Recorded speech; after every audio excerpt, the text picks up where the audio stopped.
It's Monday morning and it's time to grind. Right now, you have a decision to make.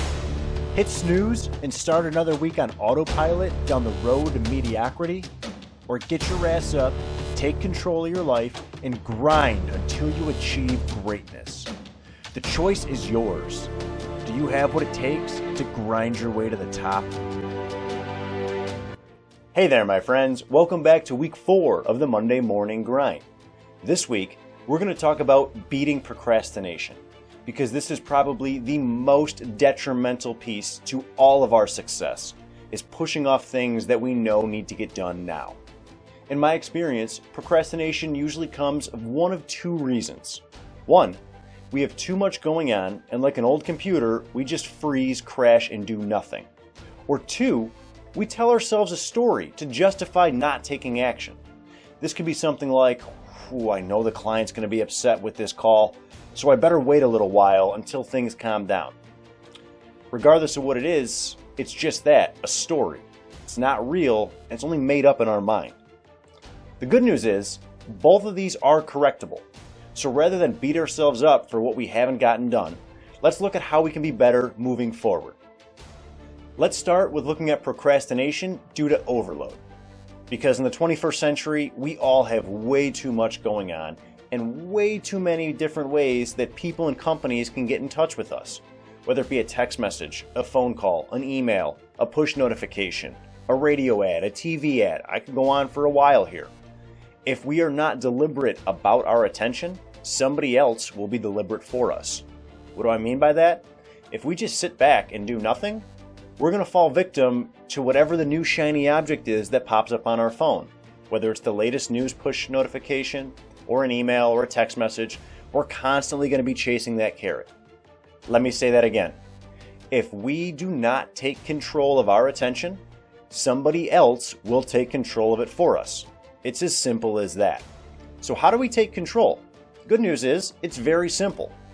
We need to have a to-do list, and on that to-do list, at the end of each day, we need to identify our 3 most important tasks that need to be done the following day.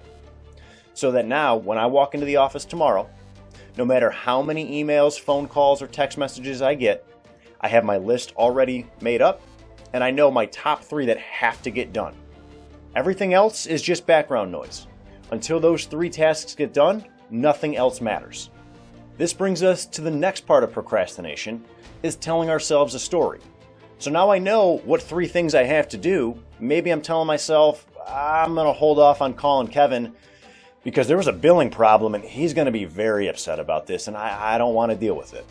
I've lost track of the amount of times I've told myself a story like this and it turned out to be not true, and all I did was waste time until I actually got the job done. We need to understand that our brain hates feeling uncomfortable. So anytime there is the potential for some discomfort, our brain is going to come up with a way out. That'd be the story or a justification as to why it didn't get done. It's just our brain trying to stay comfortable. That's all it is. So when these stories pop up, there's 2 questions we can ask ourselves. Number 1, is this story true? Most likely, it's not going to be true. So by is it true is, do I have definitive proof that Kevin is going to be mad when I make this phone call? The second question we need to ask ourselves is, does it matter? Now, I don't mean this from a poor customer service standpoint, because we want to take good care of our customers. But if there's a billing issue and I have to make the client aware of it, does it matter that he may get upset at the initial reaction? No. He needs to know what's going on so that we can work through and find a resolution. The initial reaction is going to happen, but that doesn't matter enough to avoid the whole situation. Rather than procrastinating for 30 or 40 minutes, or maybe even a couple hours or a day sometimes, just make the call, get it done, and let's move on. So here's your mission for the week. At the end of each day, identify your 3 most important tasks that need to get done tomorrow. Until those tasks are done, all other background noise gets blocked out. It's just a distraction. When you feel that story doubt start to creep in, ask yourselves, 1, is this true? Is this story true? Do I have definitive proof that this client will be mad at this phone call? And number 2, ask yourself, does it really matter?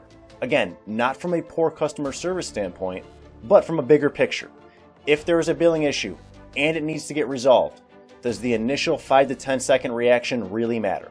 No. We need to have the conversation, work through the problem, and find a solution for all parties. So with that said, drop some comments below. Let me know how your week goes after attacking your procrastination. Be sure to hit those like and subscribe buttons, and tune in next week for the next episode of Monday Morning Grind.